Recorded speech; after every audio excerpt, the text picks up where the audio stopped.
آدم علیہ السلام کا دنیا سے پردہ فرمانا۔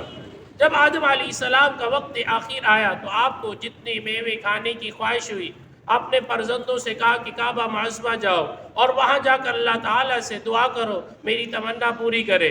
اللہ تعالیٰ کے حکم سے آدم علیہ السلام کے فرزند یہ حکم پا کر وہاں پہنچے۔ انہیں حضرت جبرائیل امین دوسرے فرشتے ملے، جن سے انہوں نے آدم علیہ السلام کی فرمائش کا ذکر کیا تو فرشتوں نے کہا ہمارے ساتھ آؤ، ہم جنت کے میوے اپنے ساتھ لائے۔ چنانچہ یہ سب آدم علیہ السلام کے پاس پہنچے۔ حضرت حوا ان فرشتوں کو دیکھ کر ڈرنے لگی اور چاہا کہ آدم علیہ السلام کی دامن میں چھپ جائے۔ انہوں نے فرمایا کہ اب تم ان سے الگ رہو، میرے اور میرے رب کی قاصدوں کے درمیان آڑے نہ بنو۔ اس طرح فرشتوں نے آدم علیہ السلام کی روح کو قبض کیا۔ حضرت آدم علیہ السلام کی تجہیز و تکفین فرشتوں نے فرمایا کی۔ فرشتوں نے آدم علیہ السلام کے بیٹوں کو کہا جس طرح ہم تمہارے باپ کا کفن دفن کریں گے، اسی طرح تم فوت ہونے والے لوگوں کا بھی کفن اور دفن کرو۔ یعنی کس نے طریقہ بتایا؟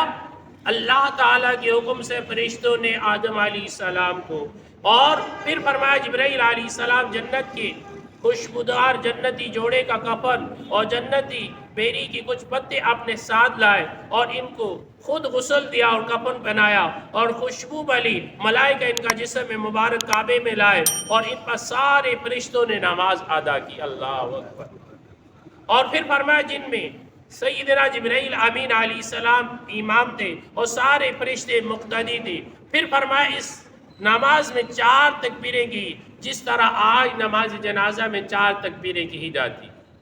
پھر فرمایا مکہ معظمہ سے 3 میل کے فاصلے پر مقام منی لے گئے جہاں حاجی قربانی کرتے ہیں۔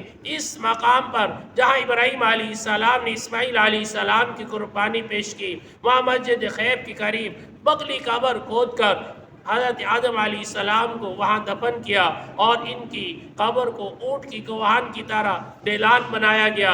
اللہ تبارک و تعالی جل شانہ سیدنا حضرت آدم علیہ السلام اما حوا رضی اللہ تعالی عنہ کی قبر جدے میں ہے۔ اللہ تعالی ان کے قبور انوار پر کروڑا رحمتوں کا نزول فرما کر اللہ تعالی ان نیک و مقدس ہستیوں کے برکتوں سے اللہ تعالی ہمیں بھی اس آخری منزل کو ہمارے لیے آسان فرمائے۔